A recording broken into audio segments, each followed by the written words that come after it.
Hello students. बच्चे आज हमने अपना नेक्स्ट चैप्टर स्टार्ट करना है माइक्रो का, that is price elasticity of demand. ये आपका 6th चैप्टर है और इसके बाद बच्चे हमने अपना जो स्टैट की बुक है वो स्टार्ट करनी है। तो इसके भी सफिशिएंट 6 चैप्टर्स हमारे हो चुके हैं, तो अब हमने उस चैप्टर की तरफ गो थ्रू करना है। ओके सो अब इस चैप्टर को मैं इसलिए करवा रही हूँ बिकॉज हम थ्योरी ऑफ डिमांड चैप्टर कर चुके थे, तो वो ये चैप्टर उसके साथ ही रिलेट करता है। तो एक कंबाइन आपके पास पूरी जो डिमांड का आपका कंसेप्ट है वो क्लियर हो जाएगा। क्लियर। तो जो सप्लाई कंसेप्ट है वो हम उसके बाद ही करेंगे, जब स्टैट के कुछ चैप्टर्स हम कंप्लीट कर लेंगे उसके बाद। क्लियर। तो अब देखो बच्चे, ये जो चैप्टर है that is price elasticity of demand. अब सबसे पहले तो ये हमें देखना है कि इलास्टिसिटी ऑफ डिमांड क्या होता है। क्या। अब देखो ये जो वर्ड है इलास्टिसिटी, इससे ही आपको सारी चीज़ क्लियर हो जाएगी। इलास्टिसिटी जो वर्ड आपका बनाना है बेसिकली इलास्टिक से बना है। ठीक है। इलास्टिक आपको पता ही है कि इलास्टिक का क्या वर्क होता है, कि मतलब उसको जितना ज़्यादा खींचे हम, ठीक है, तो वो उतना ही ज़्यादा क्या है, दूर तक जाती है। क्लियर। मतलब उसमें इलास्टिसिटी हमने ये चीज़ देखनी है डिमांड में, उसको हमने डिमांड के साथ रिलेट करना है कि डिमांड कैसे जो है चेंज होती है प्राइस के बेसिस पे। ठीक है। अब देखो जो हमने फर्स्ट चैप्टर किया था, थ्योरी ऑफ डिमांड चैप्टर किया था, उसमें हमने सिर्फ उनका रिलेशन देखा कि उनमें क्या होता है, इन्वर्स रिलेशन होता है कि जब प्राइस आपका डाउन जाता है तो डिमांड क्या है आपकी इंक्रीज हो जाती है, और जब प्राइस इंक्रीज होता है तो डिमांड क्या आपकी फॉल कर जाती है। बट हमने उसको परसेंटेज बेसिस पे नहीं किया कि कितना परसेंट चेंज आने पर प्राइस में आपका कितना परसेंट जो है डिमांड में चेंज हो जाता है। ठीक है। क्योंकि हर गुड्स की हमारे लिए नीड क्या है, डिफरेंट डिफरेंट है। कईयों में वो बिल्कुल कांस्टेंट रहता है कि मतलब जितना इक्वल चेंज प्राइस में आया उतना ही डिमांड में आता है। कईयों में फ्लक्चुएट भी कर जाता है कि मतलब अगर प्राइस में ज़्यादा चेंज प्राइस में बहुत ज़्यादा चेंज आने से डिमांड में बहुत थोड़ा सा चेंज आया, या फिर प्राइस में थोड़ा सा चेंज आने से हमारी डिमांड में बहुत ज़्यादा चेंज आया था। मतलब ये डिपेंड करता है डिफरेंट डिफरेंट गुड्स बेसिस पर। तो वहाँ पर हमने बेसिकली ये चीज़ नहीं देखी, उनमें उनकी इलास्टिसिटी नहीं देखी डिमांड की, कि प्राइस के चेंज होने से डिमांड हमारी कितनी ज़्यादा चेंज हो रही है। सिर्फ हमने उनका रिलेशन देखा। जैसे हमने यही चीज़ देखी थी कि प्राइस था हमारा जैसे 1 2 3, प्राइस अगर राइज हुआ तो क्वांटिटी डिमांड क्या होगी थी हमारी 3 2 1। क्लियर। कि मतलब डाउन चली गई थी। तो हमने यही चीज़ देखा, बट हमने इन चीज़ों का डिफरेंस तो नहीं देखा ना। जैसे सपोज इसमें कितना चेंज आया 1 का और इसमें भी कितना चेंज आया 1 का, ये चीज़ तो मैंने आपको एक्सप्लेन नहीं की वहाँ पर कम्प्लीटली। ठीक है। मतलब इसको हमने परसेंटेज बेसिस पर अब डिनोट करना है, तो उसको हम इलास्टिसिटी ऑफ डिमांड बोलते हैं। ठीक है। अब देखो जैसे इसका मीनिंग देखो, इट मेजर्स द एक्सटेंड मतलब कि कितना चेंज, ठीक है, to which quantity demand of a commodity changes in response to a change in any of its quantitative determinant। Elasticity of demand का क्या मतलब होता है कि आपके क्वांटिटी डिमांडेड में कितना एक्सटेंड में चेंज आया है, उसको हम क्या करते हैं, हम यहाँ पे उसको मेजर कर रहे हैं। यहाँ पे देखो हमने कुछ मेजर नहीं किया, हम सिर्फ उसका रिलेशन दिखा रहे थे, बट यहाँ पे हमने प्रॉपर मेजर करना है, परसेंटेज में उसको मेजर करना है कि क्वांटिटी डिमांड में कितना चेंज आ रहा है इन रिस्पॉन्स टू, मतलब ड्यू टू उसकी क्वांटिटेटिव डिटर्मिनेंट्स में चेंज होने की वजह से। मतलब ये वही डिटर्मिनेंट्स हैं, मतलब जो आपके फैक्टर्स हैं। ठीक है। क्वांटिटेटिव डिटर्मिनेंट्स जो हमने डिटर्मिनेंट्स किए थे ना डिमांड के, उन्हीं को ये बोल रहे हैं जो फैक्टर्स बेसिकली ये थे। और वो कौन कौन से फैक्टर्स थे, मेनली प्राइस था कमोडिटी का, प्राइस ऑफ ऑन कमोडिटी की जो एक्चुअल में कमोडिटी परचेज करनी है, पर्सन की इनकम, ठीक है, और प्राइस ऑफ अदर गुड्स की, अदर गुड्स के प्राइस, मतलब इसमें जो आपका सब्सटीट्यूट गुड्स और कॉम्प्लीमेंट्री गुड्स आते थे। ठीक है। तो ये सारे ही इफेक्ट करते हैं किसको, डिमांड को, बट यहाँ पे हमने क्या देखना है, उनका मेजर्स देखने हैं। तो बेसिकली देखो जो इलास्टिसिटी ऑफ डिमांड होती है वो आपकी 3 टाइप्स की होती है। फर्स्ट वन होती है आपकी that is price elasticity of demand. Price elasticity of demand आपको क्या शो करती है कि जब when change in quantity demanded is measured with respect to change in on price of commodity, कि यहाँ पर जब हम क्या करते हैं, क्वांटिटी डिमांड को मेजर करते हैं किसके साथ, ऑन प्राइस ऑफ कमोडिटी, मतलब जो प्राइस हम जो कमोडिटी हम खरीद रहे हैं ना उसके प्राइस के साथ मेजर करते हैं कि उसके प्राइस में चेंज आने से हमारे डिमांड में कितना कितना चेंज आया। मतलब 1% का चेंज आया या फिर 2% का चेंज, मतलब कितने लेवल तक उसका चेंज आया। तो उसको हम बोलते हैं प्राइस इलास्टिसिटी ऑफ डिमांड, कि जब हम डिमांड का relation on price of commodity के साथ मेजर करते हैं। Clear. Income elasticity of demand क्या होगा कि जब हम चेंज किसके साथ शो करते हैं, क्वांटिटी डिमांड का change in income of the buyer, कि बायर की इनकम में चेंज आने से कितना % हमारी क्वांटिटी डिमांडेड में चेंज आया, ठीक है, उसको हम क्या बोलते हैं, income elasticity of demand. Clear. Next आता है आपके पास cross elasticity of demand. Cross elasticity of demand बच्चे रिलेट करता है आपका अदर गुड्स के साथ। अदर गुड्स कौन से, सब्स्टिट्यूट गुड्स और कॉम्प्लीमेंट्री गुड्स।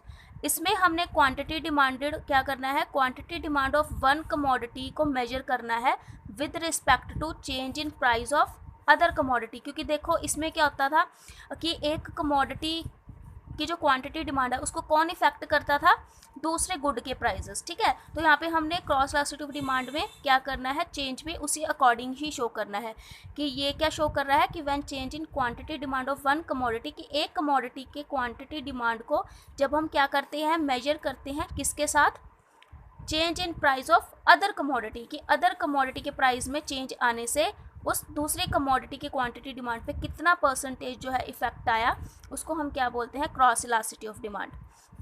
बट आपके बच्चे सिलेबस में ये दोनों नहीं है, ठीक है, हमने सिर्फ इसके टाइप्स मैंने आपको जस्ट एक्सप्लेन किया। आपके सिलेबस में सिर्फ और सिर्फ कौन सा है, प्राइस इलास्टिसिटी ऑफ डिमांड, कि सिर्फ हमने प्राइस इलास्टिसिटी ऑफ डिमांड के साथ ही अपनी प्राइस के साथ ही अपनी डिमांड की इलास्टिसिटी शो करना है, कि मतलब उसमें कैसा चेंज आता है। क्लियर। तो अब देखो प्राइस इलास्टिसिटी ऑफ डिमांड वैसे आपको मैंने क्लियर कर ही दिया था मीनिंग इसका, बट यहाँ पर चलो कंप्लीट मीनिंग एक बार फिर देख लेते हैं कि price elasticity of demand is defined as a measurement, ठीक है, ये वर्ड मत भूलना, मेजरमेंट ऑफ परसेंटेज, ये चीज़ मेन है यहाँ पर। अब आप लॉ ऑफ डिमांड मत लिख देना कि there is a increase in demand due to decrease in price, या फिर decrease in demand due to increase in price, वो चीज़ नहीं लिखनी। वो लिख सकते हो बट उसके आगे ये वर्ड आपका मेंशन होना ज़रूरी है, बिकॉज ये परसेंटेज मेजर करता है आपका प्राइस इलास्टिसिटी ऑफ डिमांड, ठीक है, as a percentage of as a measurement of percentage change in quantity demand, की क्वांटिटी डिमांड में जो आपका चेंज आया है किसकी वजह से, जो परसेंटेज चेंज आपका आएगा प्राइस ऑफ कमोडिटी में। क्लियर, कि आपकी क्वांटिटी डिमांड में कितना % चेंज आया, ठीक है, किसके कारण, ऑन प्राइस ऑफ कमोडिटी के परसेंटेज चेंज के कारण, ठीक है, दोनों में ही परसेंटेज रिलेशन शो करना है, प्राइस का भी और डिमांड का भी। कि जैसे अगर मैं बोलूँ कि 2% फॉल आने से, ठीक है ना, 2% फॉल आने से प्राइस में मेरा जो डिमांड है वो 5% इंक्रीज़ कर गया, ठीक है, तो ये चीज़ क्या डिफाइन करता है आपको, price elasticity of demand. Clear. तो ये देखो मीन्स इट शोज़ क्या कर रहा है, परसेंटेज फॉल इन डिमांड, ठीक है, परसेंटेज बेसिस पर ही क्या दिखाना है, डिमांड में फॉल दिखाना है, जब क्या करेगा आपका परसेंटेज राइज करेगा किस में, प्राइस में, और परसेंटेज राइज दिखाना है डिमांड में कब, जब आपका परसेंटेज फॉल होगा किसमें, प्राइस में, मतलब परसेंटेज बेसिस पे अब रिलेशन शो करना है। अब जब इसका प्रैक्टिकल करोगे तब आपको थोड़ा ज़्यादा क्लैरिफाई हो जाएगा। देखो इसका जो मेजरमेंट करना है हमने, measurement of price elasticity of demand की एक्चुअल में अब मेजर कैसे करना है, क्योंकि ये तो थ्योरी बेस में एक्सप्लेन कर दिया मैंने आपको, ठीक है ना, कि थ्योरी है, बट एक्चुअल में मेन जो चीज़ है आपकी दिस वन है कि परसेंटेज चेंज मेथड की, इसको मेथड को हमने कैसे डिनोट करना, और जनरली इस मेथड बेसिस पे आपको क्वेश्चंस आते हैं, क्योंकि लिटिल बिट क्या है, प्रैक्टिकल है सारा।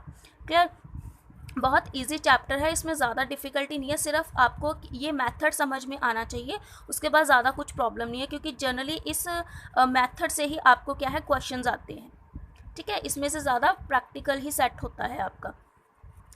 तो अब वही चीज़ देखो कि परसेंटेज चेंज मेथड आपको क्या डिनोट करता है, रेशियो डिनोट करता है किसके between, percentage change in quantity demand and percentage change in price of commodity, कि कितना परसेंटेज चेंज आया क्वांटिटी डिमांड में due to percentage change in price of commodity, ठीक है, मतलब उनका रेशियो बनाना है हमने।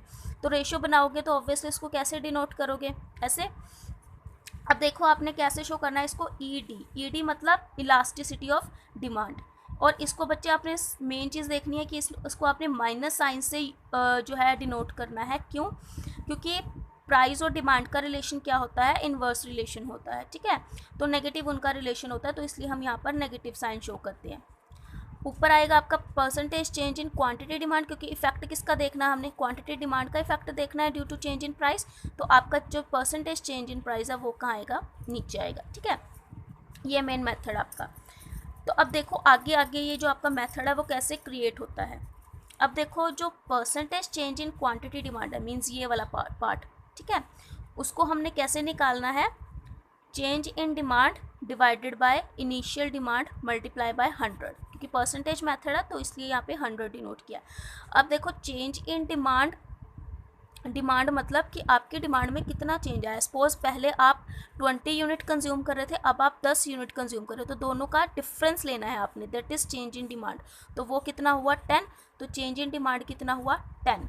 ठीक है, divided by initial demand, initial demand मतलब जो आपके सबसे स्टार्टिंग में डिमांड थी, सबसे स्टार्टिंग डिमांड क्या थी हमारी 20, that is divided by 20 into 100। ठीक है, ये ऐसे मेथड बनेगा आपका कि जो आपका आपको क्या निकाल के देगा, percentage change in quantity demand. Clear. उसके बाद देखो परसेंटेज चेंज इन प्राइस, ये भी सेम वैसे आएगा कि change in price divided by initial price into 100। अब चेंज इन प्राइस भी वैसे सेम है कि सपोज पहले आपका जो प्राइस था वो 5 था, अब आपका प्राइस कितना हो गया 10 हो गया। ठीक है, तो चेंज कितना आया दोनों में 5 का, तो चेंज आप ऊपर लिख दोगे 5 डिवाइडेड बाय इनिशियल प्राइस कितना, मतलब स्टार्टिंग में प्राइस कितना था 5 डिवाइडेड बाय 5 इंटू 100। ठीक है, तो ये आपको क्या शो कर रहा है, देखो परसेंटेज शो कर रहा है। जैसे मैं आपको यहाँ पे एक्सप्लेन करूँ तो ये देखो ये आपको कितना शो कर रहा है 50%। ठीक है, ये आपको क्या शो कर रहा है,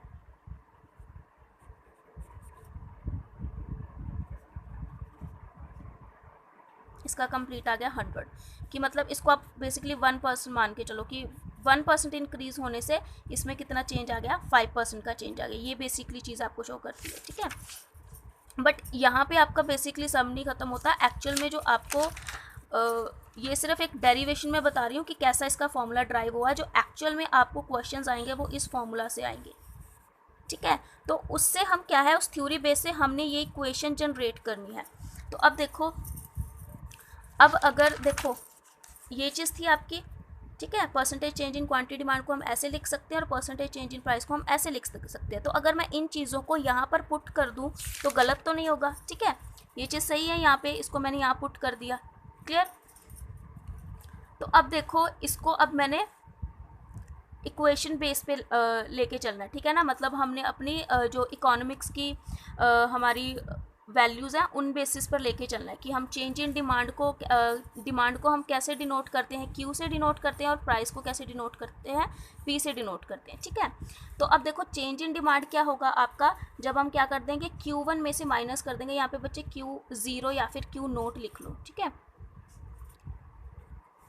Q1 में से जब हम क्या कर देंगे Q0 को माइनस कर देंगे। अब ये आपको क्या शो करेगा, चेंज इन डिमांड। देखो Q1 जैसे मैंने पहले एग्जांपल ली थी ना 20 और 10, ठीक है ना, कि पहले डिमांड 20 थी, अब डिमांड कितनी है 10। तो Q1 क्या होगा आपका 10, कि जो अब करंट हमारी डिमांड होगी। ठीक है, उसको हम Q1 बोलते हैं। जो हमारी डिमांड पहले है उसको हम क्या बोलेंगे Q0। ठीक है, तो क्योंकि चेंज आया है तो हम क्या करेंगे अपनी सेकंड वाली टर्म, क्योंकि करंट में हमारे पास कौन सी सिचुएशन है, अब ये वाली, हम इस चीज़ को क्या कर रहे हैं, आप कंज्यूम कर रहे हैं, तो इसको आप पहले रखोगे। ठीक है, Q1 minus Q0 divided by initial demand, यही था ना हमारा, initial demand divided by initial demand. तो इनिशियल डिमांड कितनी है आपके ये, ठीक है ना, तो इसलिए हम को क्या लिखेंगे Q0 इंटू 100। ये इकोनॉमिक्स बेस पे हमारी वैल्यूज़ निकल के आएंगी। और प्राइस का भी सेम है, P1 क्या होगा आपका, जैसे प्रीवियस एग्जाम्पल लेके चले। ठीक है, तो करंट अब प्राइस कौन सा है, ये वाला, तो ये आपका क्या होगा P1 और ये क्या होगा आपका P0, और इन दोनों में चेंज देखना है तो इसलिए ऑब्वियसली P1 में से क्या माइनस कर दोगे P0, P1 minus P0 divided by P0 या फिर P0 भी बोल सकते हो इसको, इंटू 100। क्लियर, ये चीज़ यहाँ तक क्लियर हुई। उसके बाद देखो, अब देखो जब Q1 में से माइनस कर देंगे हम Q0, ये चीज़ मैंने आपको पहले भी बहुत बार एक्सप्लेन किया कि इकोनॉमिक्स में हम चेंज वर्ड को ऐसे डिनोट करते हैं। ठीक है, तो हम बेसिकली क्या दिखा रहे हैं, चेंज इन डिमांड ही दिखा रहे हैं ना। तो अगर ऐसे इसको अब और अगर हम सिंप्लीफाई करेंगे तो ये हमारे पास कैसे, क्योंकि 100 आपका कैंसिल हो जाएगा, तो ये अब कैसे आ जाएगा आपका चेंज इन Q आ जाएगा। क्लियर, डिवाइडेड बाय ये तो आपका क्यू सेम रहेगा, ठीक है। वैसे ही डिवाइडेड P1 का भी सेम। ये चीज़ ध्यान रखना कि आपका जो नेगेटिव साइन है ये ऑलवेज साथ साथ चलेगा, ठीक है। P1 का भी सेम है कि उसको अब P1 में से माइनस करें P0, तो हम क्या शो कर रहे हैं, चेंज इन प्राइस शो कर रहे हैं ना, तो चेंज इन प्राइस को हम कैसे लिखेंगे, चेंज इन प्राइस, ठीक है, डिवाइडेड बाय आपका P। अब देखो ये डिवीजन में है, अब ये चीज़ तो आपको नॉर्मली क्लियर ही है मैथमेटिकल इक्वेशन में भी, कि जब हम इसको क्या करेंगे, इसको मल्टीपल में लेके जाएंगे तो ये क्या है, ऑपोजिट हो जाएंगे, क्योंकि यहाँ ये डिवीजन पर है, तो जब इसको मल्टीपल में लेके जाएंगे तो ऑपोजिट हो जाएंगे, ठीक है। तो जैसे change in quantity over quantity आपका सेम है, इसको मल्टीपल में लेके गए तो प्राइस आपका ऊपर चला गया, और देन चेंज इन प्राइस, ठीक है। तो अब देखो कि ये बेसिकली आपकी इक्वेशन रेडी हो गई है। अब देखो अगर मैं चेंज वाली इक्वेशन को एक साइड ले जाऊँ, ठीक है ना, टर्म्स को सॉरी एक साइड ले जाऊँ, तो कोई प्रॉब्लम नहीं है, क्योंकि यहाँ पर भी देखो क्यू किसके साथ मल्टीप्लाई हो रहा है, इसके साथ, और यहाँ पर भी क्यू किसके साथ मल्टीप्लाई हो रहा है, इसके साथ, ठीक है ना। यहाँ पर भी दोनों डिवीजन में है और यहाँ पर भी दोनों डिवीजन में है। तो एक बेटर इक्वेशन बनाने के लिए हम क्या है, इनको इंटरचेंज कर देंगे, तो आपकी एक्चुअल इक्वेशंस क्या बन जाएंगी, ये वाली बन जाएगी। या तो आप इसको ऐसे भी लिख सकते हो या फिर इसको ऐसे भी लिख सकते हो, ठीक है ना। मतलब इनिशियल प्राइस और डिवाइडेड बाय इनिशियल क्वांटिटी पहले लिख दो चाहे, और चेंज वाली को बाद में लिख दो, या फिर चेंज को पहले लिख दो, इसको बाद में लिख दो, डजेंट मैटर, ये मैटर नहीं करता, ठीक है। बट माइनस साइन आपने याद रखना है, ठीक है। आई होप आपको इक्वेशन क्लियर हो।